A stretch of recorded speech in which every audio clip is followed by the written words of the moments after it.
আসসালামু আলাইকুম এভরিওয়ান। আজকে আমরা সবাই মিলে ফুচকা পার্টি করব। তো তার জন্য আমি কিছু চটপটির বুট আর আলু নিয়ে এটা প্রেসার কুকারে দিয়ে দিলাম যাতে সিদ্ধ করার জন্য। আর সবাই মিলে এখন মরিচের বোটা এড়াচ্ছে। এখন তেঁতুলের টকের জন্য একটা গামলার মধ্যে কিছুটা পানি নিয়ে তার মধ্যে তেঁতুল গুলে নিচ্ছে, চটকে রাখলাম আর কি।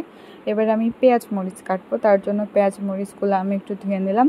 এখন ফুচকা ভাজার ফলে এই ফুচকাগুলো যে কোনো মুদিখানার দোকান থেকে আপনারা কিনতে পারবেন। আর এগুলো তেলের উপর দেওয়ার সঙ্গে সঙ্গে খুব সুন্দরভাবে ফুলে ওঠে।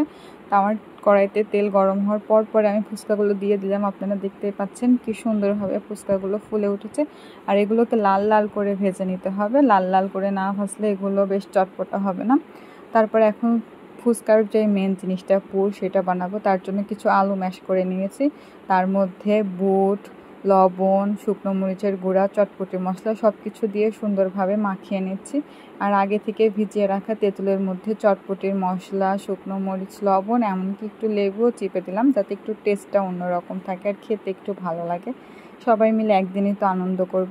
এখন ফুচকার মধ্যে এই পুরগুলো আমরা ভরবো। তার জন্য সবাই মিলে ফুচকার উপর যেই পাটটা সবাই ফাটিয়ে দিচ্ছিলো আর আমি তার মধ্যে ফুচকার পুরগুলো ভরছিলাম। তো সবাই মিলে যেহেতু আমরা একসাথে খাওয়া দাওয়া করবো, তো সবগুলো পুর আমরা আগে থেকে ভরে নিলাম। দেখেন কি সুন্দর দেখা যাচ্ছে। তো এতগুলো ফুচকা আমরা সবাই মিলে আজকে খেয়ে সাবার করে দেব। তো সবাই একসাথে একদিন আনন্দ করার মজাই আলাদা। আল্লাহ হাফেজ।